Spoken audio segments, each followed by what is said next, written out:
Welcome back, ladies and gentlemen. Good Lord in heaven, what a lengthy one today was. A lot of action here.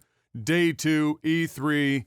I just kind of mean in terms of the length of things, because, I mean, let's be honest, the action that we've been seeing, well, you wouldn't know this until you actually watch some of these shows. Not been phenomenal, but we've got another recap coming in hot and heavy for you.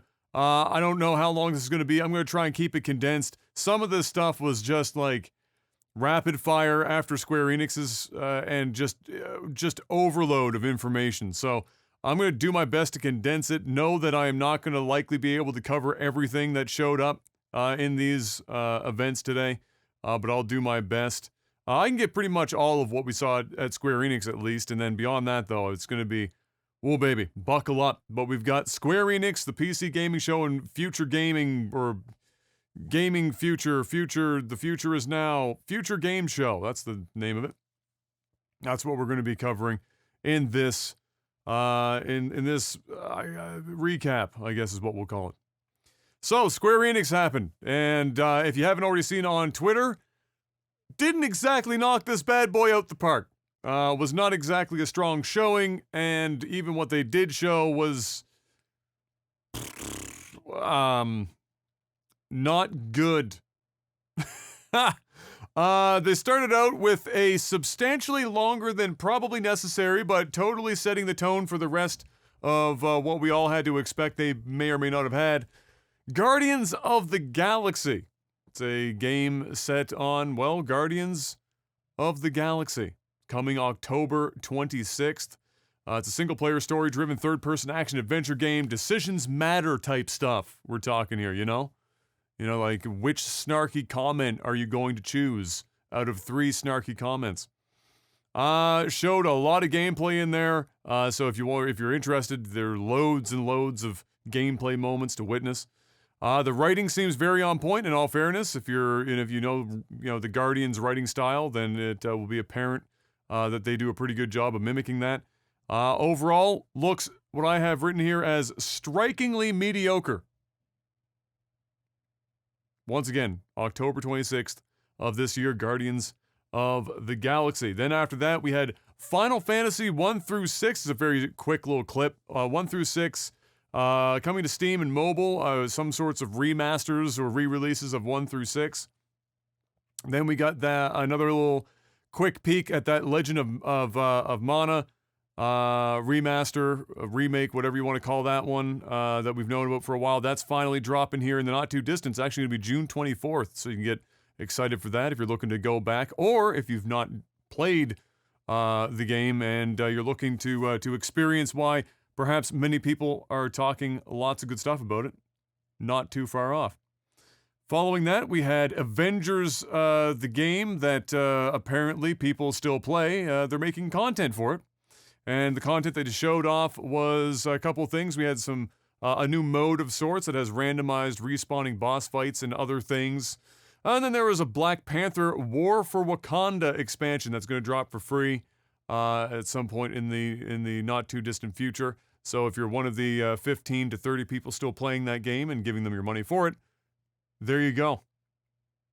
New Hitman sniper thing. This is what I have in my notes. I'm telling you, some of this stuff was kind of like happening fast and not a lot of detail dropping, but yeah, it's like a Hitman game. You're not playing necessarily as Agent 47. They showed a few characters, mostly seems to be sniping things and such. But hey, you know what? Pretty much everything they've done with Hitman lately has been pretty damn good, so who's to say this might not also be pretty damn good? Following that, we had Nier Reincarnation show up on my screen for about 5 seconds. And then we got some more Final Fantasy mobile stuff for the existing Final Fantasy mobile games. So if you're big into that racket, they have a few updates that odds are you probably already know about. But if you don't, well, you can go and check that out, and you can try and keep up with the fast action that was popping up on the screen, trying to tell you what exactly these mobile games were going to be bringing you. Following that, we had some Final Fantasy VII: The First Soldier. That's that Battle Royale mobile Final Fantasy VII thing that we've seen before. Yeah, apparently that's going to be dropping sometime still in 2021. Then we got Babylon's Fall, had a trailer done by Platinum Games. Some form of third-person action game that looks like a budget Dark Souls is probably the best description I've got for it. It's got some... I don't know, we were talking about this in chat. It's got some forms of the art style is really great, and others is a bit maybe not so great, or more, maybe less that and more that the styles don't seem to mesh all that well. I don't know. Either way, it's like from what we can tell, we were also trying to decide in chat what we were going to call this thing. It's kind of like a fantasy. I can't remember who said it, but like a fantasy Risk of Rain almost is what the feel that it gives. It's coming for PS4, PS5, and Steam. I don't have a date there, but you can figure it out, I'm sure. Following that, we had Life is Strange Remastered Collection coming September 30th. They showed side-by-side, like those screen wipes to show just how impressive the update was. If there's a difference there, not substantial, but all the same, it did look a bit better.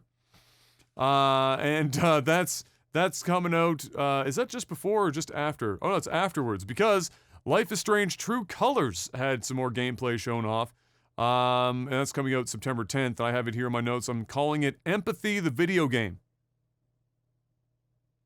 Take that for what you will. Following that, we had the big one. This is like...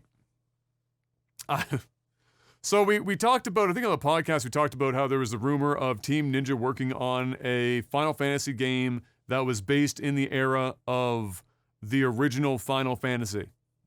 Like the NES original Final Fantasy. So we saw a bit of that today. Team Ninja and Koei Tecmo bringing us Stranger of Paradise Final Fantasy Origin coming in 2022. It looks like Devil May Cry had a baby with Dark Souls. It had some, what I've described here as horrific dialogue. It's got a demo coming to PS5 soon. Look, I gotta be straight with you. It didn't look good.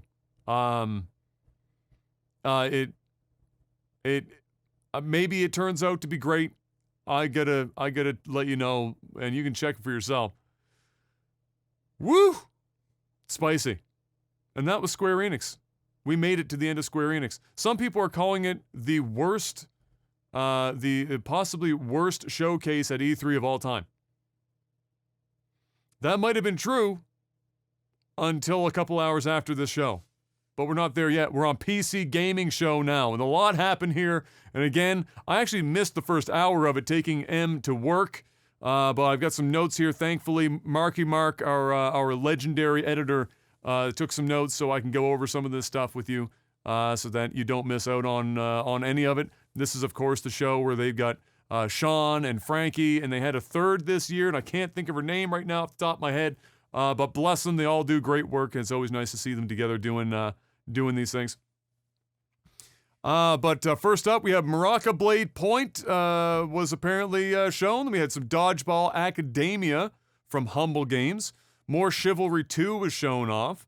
Ramen, like ramen noodles, except spelled raw men. That could be a dangerous Google search. So maybe put game at the end of that. Just to be certain. Combo of Dodgeball and Overcooked is what Mark is listing it here as. Same art style kind of as Overcooked. That sounds interesting to me. Why not? Dodgeball's in vogue now that we've got what's it, Super Knockout City or Knockout City? Am I just adding super to that? Why not? Following that, we had Dying Light 2 dropping December 7th of this year. Then Humankind got a release date of sometime December 2021. Apparently, there's a question mark at the end of that. I don't know. Go Google it. They Always Run, coming soon, and he has, looks like Strider / Metroidvania. That sounds like a very tempting combo, and it's been done a few times now in the last couple of years, especially in the indie scene, but you know what? Pretty much all of them have been really good, so why not have another one? Following that, we had Orcs Must Die 3 dropping July 23rd of 2021. Vampire the Masquerade Swan Song got shown off. I'm not even sure what that is, but if it's anything that's not Vampire the Masquerade, the game coming out at this point that was supposed to be out like 15 times, I don't even know what to say about that anymore. Holy crap. Gigabash, which Mark has, if Smash Bros. Were isometric and played on better graphics, 2000's Sim City. That's a hell of a description. And now I need to go and look that up to see what that looks like. But there you go, Gigabash. Then one that Sean locked in on and really enjoyed, apparently, is Lemnis Gate. There was a trailer shown off for that. It's a first-person. I did see this one. First-person shooter, turn-based strategy game coming to PC and consoles. Beta is coming up in July. Launches August 3rd. That does look quite interesting. I'm not even going to try to describe it to you. Beyond saying that it's a first-person shooter strategy game, you should totally check out the trailer for that for yourself. Very interesting. Obviously, quite unique. Following that, the next Space Rebels Fall 2021 release. People build rockets in-game, and YouTube gets them money to build more. What? What? I don't know what that means, but it sounds interesting. So go check that out. War Tales 2021 is an open-world RPG that was shown off. Ixion 2022, a survival game in space. Mark has Emo Elon blew up the moon. That could actually happen. Whatever, that was Dad coughing if you heard that. Whatever that is, that could actually happen. Lakeburg Legacies, a medieval dating sim. I know I could use that in my life. Killing Floor 2 updates coming on June 22nd. For those of you that are still hardcore into Killing Floor 2, there's a lot of people in the Killing Floor community.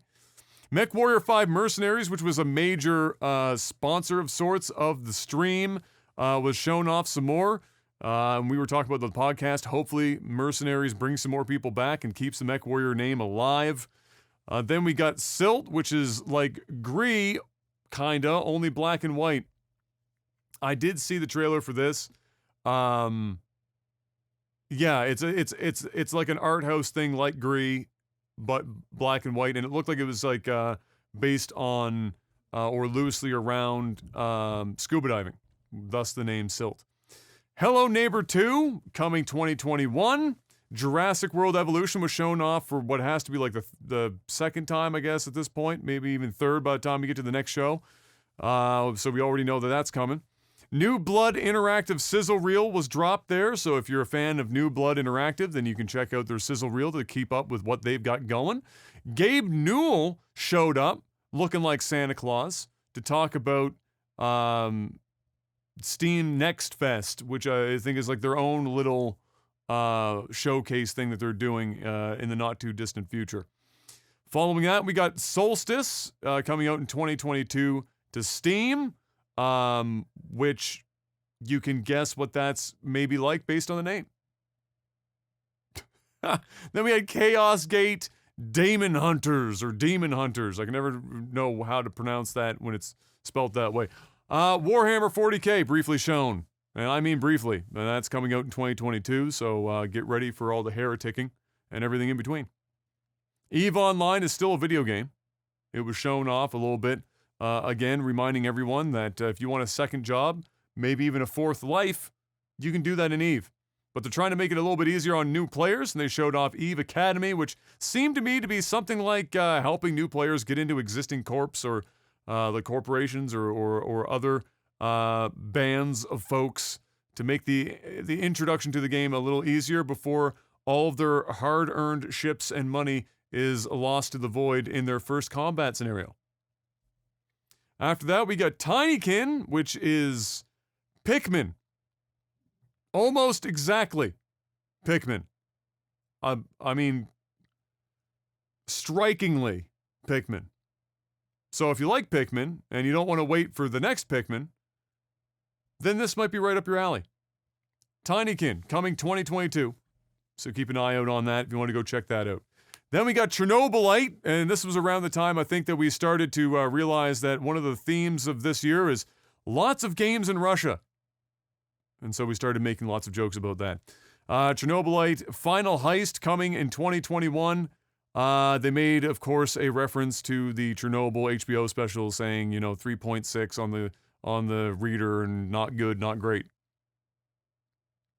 So, they checked that box off for whatever that's worth. After that, we had Sacrifier, not Sacrifice, as I accidentally wrote the first time. Sacrifier, which is a 2.5D pixel art, semi-turn-based, semi-action combat RPG now on Kickstarter. And this is also around the time we recognized that pretty much everything was going to be pixels and pixel art. It kicks off a block of that. Icarus, coming August 11th, looks like a first-person Valheim where you're trying to fly off the planet ultimately. So if you enjoyed Valheim or like the look of it, and you were like, man, first person would be pretty dope, and I want to go to space, they've got you covered. Following that, we had Mecha Jammer, which is looking like another 2.5D isometric pixel game, maybe kind of a CRPG? Question mark. Following that, we had Death Trash, and you guessed it, it's a 2.5D pixel game, but this time semi-4X style, it seemed. So, you got lots to choose from. If your thing is pixels, let me tell you, or Russia, or grapple hooks, 2021, 2022, real nice couple of years coming up for you. Citizen Sleeper, coming 2022, is in fact not a 2.5D pixel game. So, we avoided one for there. But I also have on my notes, I actually also don't know what it is. I have no description for you. We didn't really see anything. So, all I can tell you is it's not a 2.5D pixel game. You're welcome. And then finally, I've got Project Warlock 2, which unfortunately came back around for some more pixels. But this time in first person, and Doom. If you like, old Doom, but you wanted even more pixels, Project Warlock 2. And then we hit the end of the PC game show. But wait, there's more. And when I say that, I mean there is... Oh, my Lord have mercy. There is more. The Future Game Show popped off after that, and let me tell you about how this show could have been, I don't know, a lot shorter. Let's just say a lot shorter, because, like I was saying, look, I'm happy, when we're watching this live, I'm happy that they're giving so much shine to smaller games, because it's not, there are indie-specific events throughout the year, but it's nice to be able to see them, given shine whenever. But there's a line, and you have to kind of like still present it in a package that people can digest. This was not that. However, they did have Laura Bailey, and Troy Baker presenting, so they had that going for them. I'm not going to tell you everything that happened here. I'm going to pick out the highlights and a little bit more, because if I gave you everything, we'd be here for a very long time. So I'm just going to give you what I can here. First up, I've got Instinction, which is like dinosaurs and hunting them in 2022. Do you like dinosaurs? Do you like the idea of perhaps hunting them? Then Instinction looks like it may just be the game for you. After that, we had Grow, Song of the Evertree, which is looking like another relaxing village builder type deal. We've got a number of those coming up here as of late, and that's yet another one. Did look, I have to say, quite good. The visual, at least the visual styling, very appealing, for sure. And sometimes you need to just relax. You don't need to always be hunting dinosaurs in Russia with pixels. You don't need that all the time. Sometimes you just need, to farm turnips or some shit.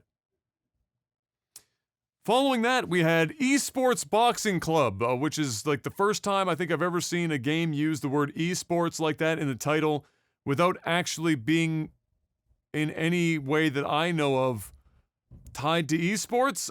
It's just regular boxing. I mean, they've got all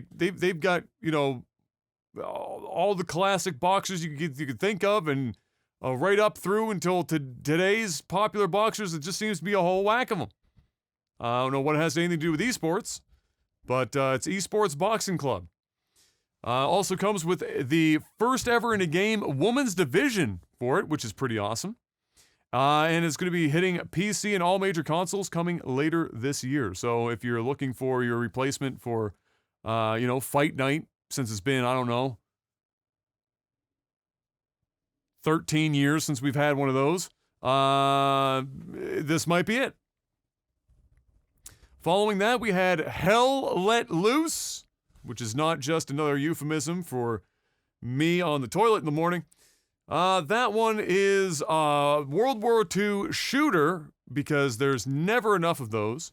100-player battles it's boasting. Dropping the 27th of July this year, with consoles getting the game later in the year. After that, we had... is this more? What is this? No, this is a new... Sorry, I thought I messed up my bullet points. I did not. Then we had Red Solstice 2 Survivors, coming to Steam June 17th. That's an up to 8-player full co-op campaign, real-time tactical combat with specialists that do specific things, as specialists would on the battlefield. So, kind of an action-y, specialist-based game with heavy co-op that you can check out if you so wish. Once again, it's Red Solstice 2 Survivors. And, the 17th, that's 4 days. Get on it. Following that, we had delivering mail better than anyone else, and also live your life the best way you can in the game called Lake. L-A-K-E. Lake. That's the title. It's coming September 1st. So, if you ever wanted to fantasize, or you fantasize about being Postman Pat, but a woman, and at a lakeside town instead of in the middle of Britain, Lake. Following that, pixelated Souls-like Eldest Souls. Yes, it even has souls in the title. At this point, we're just not even trying. Drops on PC and consoles July 29th. So, if you like Dark Souls and games with souls in the title that are also like Dark Souls, then Eldest Souls is for you. Following that, we had... Where am I? Enlisted, from the team behind War Thunder. So, as it was noted in chat, that oftentimes comes with a bit of, what do you want to call it? Maybe pay to win, or at least pay to have a better time. Regardless, Enlisted, World War II game yet again. Squad mode lets you control AI teammates in your squad and swap between them to play. Or you can just play solo by yourself instead in modes that are for that, and go about your business as you would in a normal multiplayer shooter. And that's all I've got. For some reason, I don't have a date or anything, but you can check that out. Enlisted. Bullet time stunt shooter Severed Steel has you playing a one-armed gunman in a stylish world. Look pretty neat. Kind of similar to some of the other stunt shooters that you would have seen. But of course, this time with only one arm. I don't know. It's a thing. I mean, it didn't look bad. It's just, what a hell of a concept. Following that, we had Sonic Colors Ultimate. Yes, a brief showing of Sonic Colors Ultimate again. This time with an exclusive level shown called Tropical Resort. That is dropping September 7th of this year, of course. So if you're a Sonic fan, you like Sonic Colors, you probably already know that. But September 7th? Yeah, that's the thing. Sonic's making a comeback. again.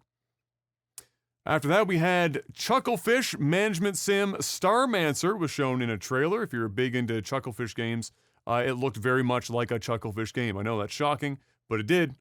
And that means it's probably going to be pretty fun.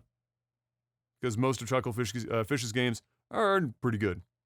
We then saw Death Run TV, which had a demo available right now. It's kind of like Hotline Miami meets Binding of Isaac, or like somebody was saying, like Enter the Gungeon as well would be another similar type game. Then we saw the very artsy Harold Halibut. Yes, like the fish. Harold Halibut, very artsy. Marionette feeling visuals is what I wrote at first before the guy came on screen and said, hey, you know how there are like other teams doing this stop motion animation and doing all the sets painstakingly by hand and scanning them in and etc., etc.? Well, we're doing that as well. But with like clay and scanning them all in. And we're not doing stop motion though. We're doing all the other parts. We're just not crazy enough for stop motion. But it's a very interesting looking game, visually anyway, and I'm sure the gameplay holds true to that statement as well. But if you're into that kind of style of game, definitely check it out. Harold Halibut, it looked very intriguing. I'm always impressed with the new ways that these artists and developers are finding to create more unique looking games. It's coming soonish. Is the actual verbiage they used. Coming soonish. Following that, we had Happy Game. Pro tip, it's not. It's more like Nightmare Fuel. But that's the idea. It's the gotcha. It's not so happy. It might look a little happy, but it's not. I can't tell you what else that game is really about. However, they do have a demo. So, if you want to go check out the demo, you can find out for yourself what Happy is all about. Skateboarding action platformer Ollie World got another trailer. Interesting concept for sure. It's kind of like Sonic, but with a skateboard. Really did actually look interesting and kind of fun. They call it like a flow state game, which is kind of like almost maybe... I mean, Sonic would almost fall into that category as well, where you're just kind of very focused and the game is just constantly pushing you forward type deal. Very kind of a fun, and I'd hazard to also call it unique as well. And so if you like that kind of like a smaller game where they're just focusing on one or two mechanics and really nailing it, Ollie World is very skateboarder specific. Is coming up, and I have it. It's launching on damn near everything ever made this winter. And that's exactly what it sounds like. I mean, they're putting that shit on damn near everything. It's like Frank's hot sauce. Following that, we saw Batora Lost Haven, which is a mix of hack and slash and twin stick shooter with a demo that's not now available. So you can go and check that one out and play it for yourself. Lots of demos available for a lot of the games shown here in this segment. 2 Point Campus, we got another look into that with some dev talking points. And I mean, it wasn't anything super in depth beyond what we've already seen. Just a couple of extra little tidbits from the developer, of course, trying to describe to people what 2 Point is in general, not just 2 Point Campus, but 2 Point as a series. And just seeing a couple of extra little bits and pieces. But yeah, it's another 2 Point game. Then we saw Project Ferocious, which I think is being done by one dude. Possibly just in his apartment by himself doing his thing. It's an action-adventure game on a tropical island with dinosaurs and guns. We have a couple of those this year. It did look interesting. It didn't look like it was you versus the dinosaurs necessarily, though. I mean, it was definitely you shooting other dudes with other guns. But yeah, anytime you see a game being tackled by one individual or a very small pocket, always nice to go and check it out. So Project Ferocious doesn't have a full working, I mean, that's their working title, I guess, or their code name. They're aiming or target releasing in 2023, so lots of time to go before we hit that. Then we got Doom meets Super Meat Boy in the first-person shooter platformer called Warcry Challenges. which I think, if I'm not mistaken, Doom Eternal started flirting with some platforming itself. So maybe the concept there was just like, shit, maybe we should just run wild with that. And that's exactly what it looks like, is like a platformer Doom-like. And then lastly, I've got Conway, Disappearance at Dahlia View, which is a mystery game. Another kind of, I don't know, I don't want to call them all artsy, but it's a little artsy. It's coming later in 2021. So if you like mystery games, there's not exactly a huge list of mystery games. So mark this one on your calendar. Later in 2021, Conway, Disappearance at Dahlia View, will be yours soon enough. And that's where we're going to call it, because I'm a half an hour in. That's the highlights I've got for you. I will say that Square Enix's was definitely poor. Not a good showing. I don't know many people that weren't kind of thinking that. We all know that it's a very difficult time for a lot of publishers and developers, of course, as we're still in the middle of this pandemic nonsense. But everything's harder and it takes longer, and but the showing was not hot. I feel like they probably could have still done better with what they had, but all the same, there it is. PC Gaming Show was what it is pretty much every year. Definitely go and check out some of those highlights. And then that last one, Future Game Show, that, woo baby, that was a real doozy. Be selective about that one. if you're gonna go looking. Anyway, guys, that's day 2 of E3. Thank you so much for listening, or if you're catching the video portion of this, where Mark has to painstakingly try and cut a bunch of video in to me talking about this like some sort of madman that he is. Then thank you so much for doing so. I will see you guys tomorrow. We will be getting in our Nintendo. I think tomorrow is happening. Maybe the Nintendo event, and I think that's it. I don't know. We don't have much left, so we're coming around to the end of her. But thank you so much for listening. We'll see you guys next one, and until then, peace.